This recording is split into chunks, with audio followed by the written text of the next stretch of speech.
I entered the room. My thoughts were still frozen, and I couldn't believe it. Inside the room lay a figure as if sleeping. I approached the body slowly, and my faint hope was shattered. It was undoubtedly my granddaughter, Ava. How much time has passed since then? Finally, my son's wife, Olivia, arrived at the hospital. She spoke to me grumpily as she entered the room. I'm busy. I don't appreciate being called out without reason. I let her into the room. Huh? Ava? Ava was hit by a car on her way back from school. Ava? No way. Open your eyes. If I had known, I would have come sooner. I could only stare silently, unable to do anything. Suddenly, she glared at me. It's your fault. You didn't pick her up from school. Huh? Why didn't you watch her properly? Take responsibility. Ava never liked you. She said she hated you. Ava said that? Since you're just a stranger with no blood ties, don't come to the funeral. Don't interfere anymore. It felt as if everything had ended. A week later, as I was going through the accumulated mail in my too large house, I found an envelope. It was a thin pink envelope with a cute floral pattern. What's this about? I was speechless when I saw the sender's name on the letter. In shaky handwriting, it said, "From Ava. My name is Sophia. I live alone now. Since losing my husband to illness a few years ago, I've felt overwhelmed by loneliness in this unnecessarily large house. Despite that, I've managed to become more positive and continue living in this house filled with memories of my husband. I may live alone, but I'm not too inconvenienced because my son, Jake, lives in the neighboring town. To ensure I'm not inconvenienced after losing my husband, he comes running whenever something happens. He's truly a kind son, and I'm grateful. Jake seems to enjoy his work, keeping busy every day. He got married to a woman named Olivia 3 years ago. Olivia looks a bit flashy, but she supports Jake properly. She had a second grader named Ava before marrying Jake. She was a single mother. Jake was marrying for the first time, so I wondered if he suddenly becoming a father would be okay, but it seemed like they were a happy family of 3, which put my mind at ease. But one more thing worried me. Jake loved his work and was busy with it, often working overtime or going on business trips. I wondered if Olivia and Ava were feeling lonely. I always kept an eye on them. Then one day, as I was going about my usual routine of preparing breakfast and doing laundry, the phone rang suddenly. I hurried to answer it, and it was from Ava's elementary school. They said Ava wasn't feeling well and asked me to pick her up. Deep down, I thought, here we go again. Normally, the school would contact her parents, Olivia or Jake, but he was busy with work, and it often seemed like they couldn't reach her. Olivia was a housewife, so she should be at home most of the time, but for some reason, I often received calls from the school instead. Here we go again. Thinking that, I went to pick up Ava, who had a fever, and let her rest at my house for a while. There was another thing that bothered me. Olivia often seemed to leave Ava with me and go out to play alone. It was hard to refuse, so I always took care of Ava and played with her. Sometimes, without any notice, she wouldn't come to pick Ava up until late, so I would make dinner for Ava and bathe her. Recently, it seemed like Ava was being left with me more often. As we spent more time together, I started to want to become closer to Ava. Soon Ava woke up and walked over to me. "Oh, you're awake. How's your fever? Are you feeling okay?" I asked, but there was no response as she headed towards the bathroom. After caring for her many times, it seemed like she had memorized the layout of my house. I wanted to know what she liked and what games she wanted to play, so I started actively engaging her in conversation. However, despite trying to talk about various things, she didn't respond much. When she plays with me, she seems to enjoy herself, so it doesn't seem like she dislikes me or is avoiding me. Perhaps she's just not good at talking to others.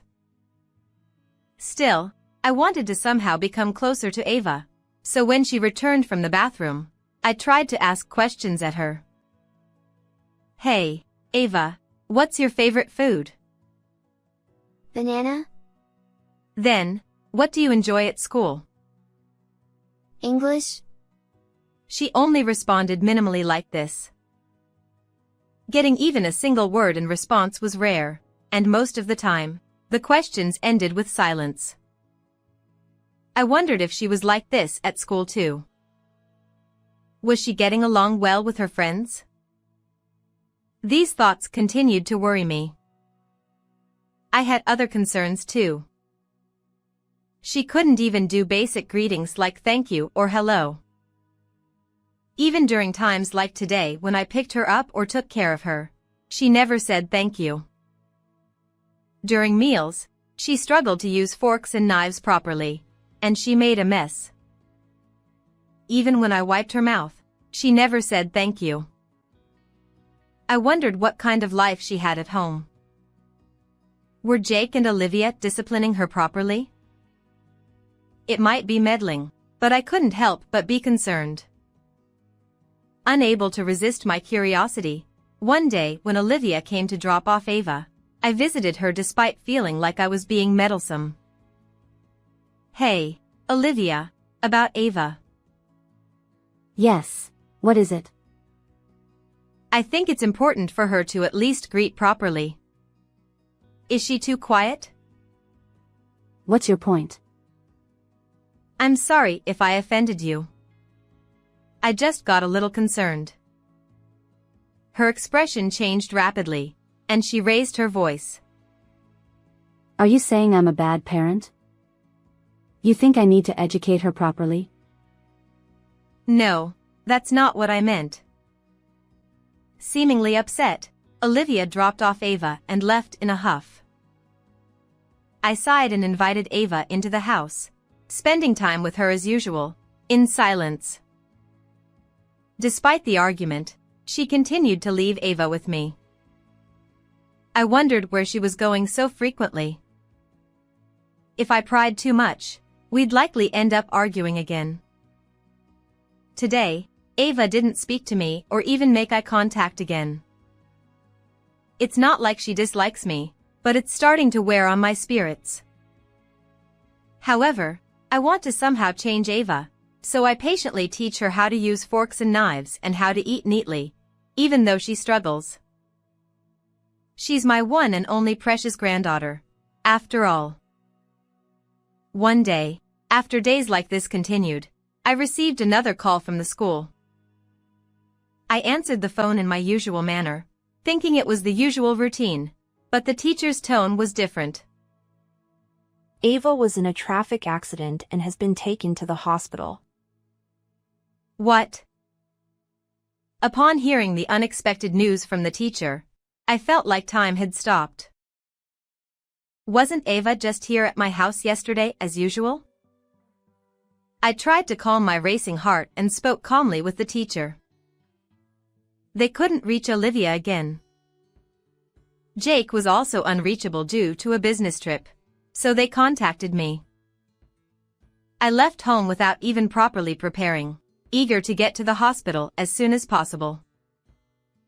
On the way, I remembered Ava, who had been at my house as usual yesterday. She was always the adorable Ava I knew. When I arrived at the hospital, doctors and nurses guided me to Ava's room. I thought she must be fine, maybe just a minor injury. But when I entered the room they led me to, my casual thoughts turned to despair. My thoughts froze. I couldn't think of anything. I couldn't believe it. Inside the room, lying on the bed, was a body. I approached slowly. And my faint hope was shattered. It was undoubtedly Ava. How much time has passed since then? I was waiting for Olivia to arrive. It had been hours since I made the call. Where could she be and what could she be doing? Suppressing my impatience, I waited for Olivia's arrival in the hospital corridor. And eventually, she came. What is going on? Why did you suddenly call me to the hospital? Olivia spoke to me grumpily. I'm busy. I don't appreciate being called out without reason. Olivia, please listen calmly. Huh? What is it?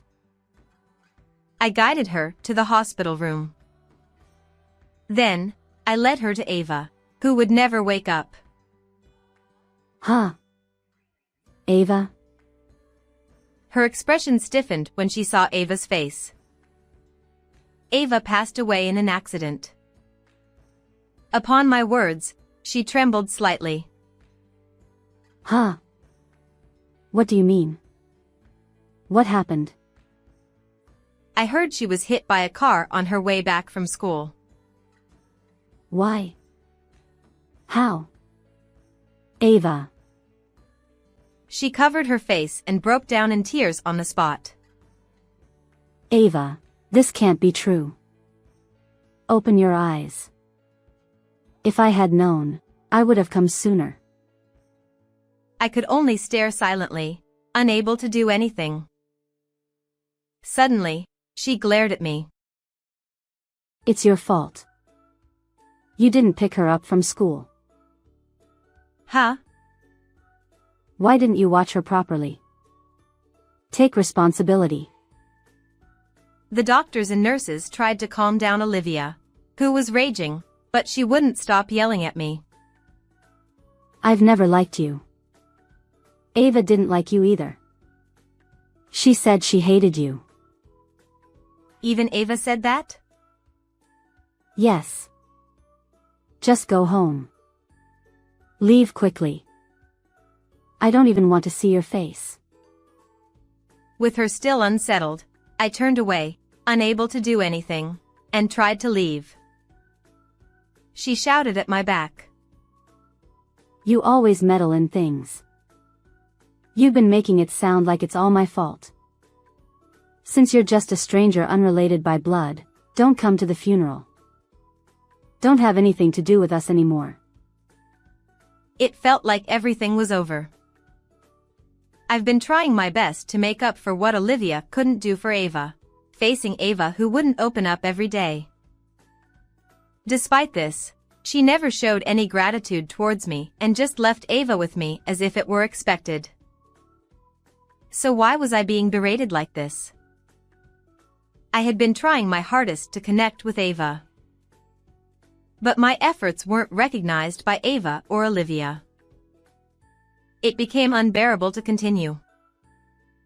I felt left alone in my slightly spacious house. Ava would never come to this house again. We would never have meals together.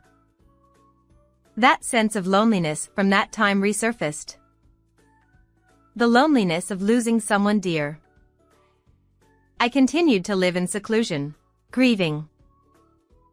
About a week into this life, there was a sudden loud knocking on the front door, accompanied by a voice calling out to me. Mom, are you there? It's me. It's Jake. Jake? Opening the door gently, I saw him looking flustered. Oh, Mom, I'm glad you're okay. I was worried. What's wrong? Why are you so flustered? It's not that something's wrong. I came here and found a bunch of newspapers and letters piled up. I thought something had happened to you. Oh, I see. I'm sorry. I'm okay. I was just feeling down. I see, that's understandable. Are you okay, Jake? I've sorted out the funeral and everything, but honestly, I'm feeling down. I see.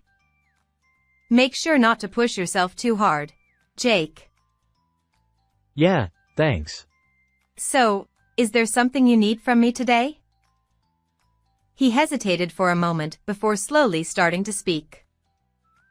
Mom, there's something I want to ask you. Something you want to ask? What he said next was something I didn't want to believe. It's about Olivia. She's been saying that she's been taking care of Ava alone all this time, but is that true? I always thought you were helping her. What? Ava used to come to my house almost every day. Olivia would bring her and leave her with me. I thought so. Olivia said you didn't like Ava and that's why she couldn't leave her with you. But that can't be true, right? Of course not. Ava is my precious granddaughter. Yeah, that's what I thought. Sorry, and thank you. What was Olivia doing while leaving Ava with me? It's strange, right? She didn't even know which class Ava was in. If she was looking after her, she should have known. Suddenly, I remembered her heading out after leaving Ava with me. Where on earth had she been going all this time? I'm starting to doubt Olivia. Maybe. His expression darkened. I think she might be cheating. Cheating? I was shocked, but it made sense given her behavior. If she was going out alone to meet someone else, Ava would be an obstacle. Actually, I've hired a private investigator to look into this. Oh, I see. Ah, thanks, Mom. I'm glad I could talk to you about this. Was I being manipulated by Olivia? Had she been leaving Ava with me for her freedom? By the way, Mom, you should probably sort through this accumulated mail. If the neighbors see it, they might get the wrong idea, like they did with me. Oh, right. I'm sorry about that. I'll take care of it. I opened the mailbox and began sorting through the piled-up newspapers and letters one by one. Oh. What's this? Among the mass of mail, there was one envelope that stood out. It was a cute envelope with a pale pink color and a floral pattern. I was curious and picked it up. Huh? What's this about? I was speechless when I saw the sender's name on the letter. In clumsy handwriting, it said, "From Ava." Jake, can you take a look at this? Huh? A letter from Ava, right? I was surprised by the unexpected sender, but together with him, I slowly began to read the letter. It seemed to have been written the day before the accident based on the date. The letter was filled with a long, heartfelt message written in Ava's unsteady handwriting. To my beloved Grandma. Thank you for always being kind to me. Playing with Grandma is so much fun. The letter began with her words expressing gratitude towards me and sharing her feelings. It mentioned how she enjoyed the meals I made and how much she loved the time we spent together, including bathing together. It also revealed her frustration at not being able to converse or chat properly. I want to talk a lot with Grandma. But I'm sorry I can't speak well. Even when I try to talk, I can't speak properly. She must have been struggling with the frustration of not being able to do things well. Yet, she was trying her best to communicate with me, as conveyed clearly in her words. I want to say thank you, but I'm embarrassed because I can't say it well. So, I'll talk a lot in my letters instead. As I read the surprising contents of what young Ava had experienced, I was filled with disbelief. Mom always scolded me for not being able to talk properly. She kept asking why I couldn't do it. Thinking about how she felt being told such things by her mother, tears welled up in my eyes. She had been troubled for so long, yet she still tried to express gratitude to me. Ava, you were such a kind child, struggling all this time, and I didn't notice. I'm sorry. I muttered these words and found myself at a loss for words. My heart was full as I realized that these were Ava's words. The image of her usual lovely smile came to mind. Mom, it looks like there's more. I continued reading the second letter, where her experiences continued to shock me. Since I was little, I was always left alone at home. Mom would go out alone and never come back. Even at night, I was alone at home. What could this mean? Leaving a young child behind, where could Olivia have been going? Surely, Ava must have felt scared and lonely being alone all the time. Thinking of Ava crying alone stirred up my emotions. I was lonely alone and always talked to my stuffed rabbit. But you know, even though I tried hard to talk, the rabbit never answered. So, I stopped liking to talk. How much anxiety and sadness must have filled young Ava's small heart. If only I had realized sooner, if only I had met Ava earlier, could I have done something to help? These feelings of regret and self-blame welled up within me. But because I want to talk a lot with Grandma, I'll do my best. So, let's play together again. Grandma, I love you more than anything. I didn't notice her feelings. She tried so hard. That's not true, Mom. Despite everything, she loved you very much. I wanted to talk to her more and more. Ava, I'm sorry. I held Ava's letter close to my heart. This letter was overflowing with Ava's gentle feelings. Still, Olivia's actions are strange. I had no idea she would go out alone and not return until night. I feel sorry for Ava. Jake, even though you were busy with work for Olivia and Ava, right? Yeah, but I should have paid more attention to Ava. Both Jake and I felt regret after reading this letter. We wished we could have talked more and spent more time together. But now, that was no longer possible. Several days later, Jake called me. It seemed there was news from the private investigator regarding Olivia's suspicions. Indeed, it turned out she had been having an affair with a man who was her high school classmate. According to what I heard, they had been in this relationship since shortly after Ava was born. Thinking about how Ava must have felt being left alone at home, I couldn't forgive Olivia. How lonely must she have been? Waiting alone for Olivia to return. Imagining Ava in that situation made my chest tighten. Jake had visited the home of the man investigated by the private investigator. Initially, he denied his relationship with Olivia, but Jake had received several pieces of evidence and photographs from the private investigator. Confronted with this evidence, he confessed to everything, knowing he was aware of it all. Afterward, with the involvement of lawyers and many procedures, Jake and Olivia divorced. If not for what happened with Ava, Jake might have continued to be deceived by Olivia. I, too, may have been manipulated by Olivia for her convenience. Yet, for both Jake and me, what was lost was too great. I don't know if Olivia truly loved Ava. Sooner or later, Jake and Olivia would have divorced. I hope at least for Jake to live positively, including Ava's share. After everything came to light, Olivia was criticized by those around her, including relatives, and seemed to have lost her place. After the divorce, she moved somewhere, but neither I nor Jake knew her destination. Having spent all this time as a housewife, finding a job would likely be quite challenging for her. I hope she reflects on her actions toward Ava and Jake and changes her ways. Several months later, Jake came to consult with me about his long-standing job dilemma. Mom, I quit my job. Now, I'm working in child welfare activities. You were unsure before, but it sounds like you've made a decision.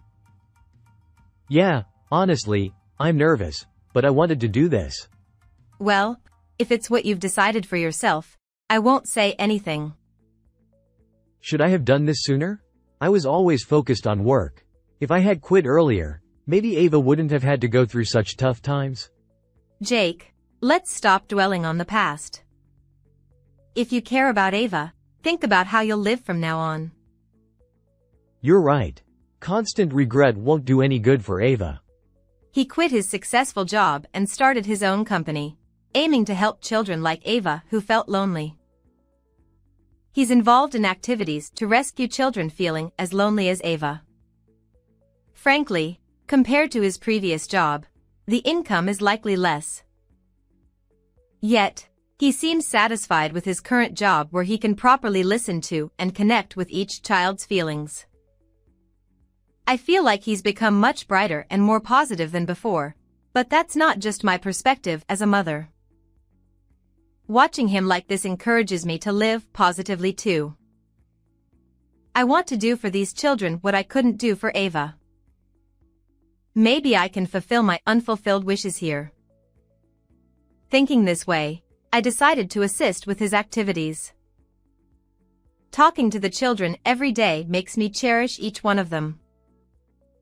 The children here are running around cheerfully and energetically today. Just seeing them fills my days with fulfillment.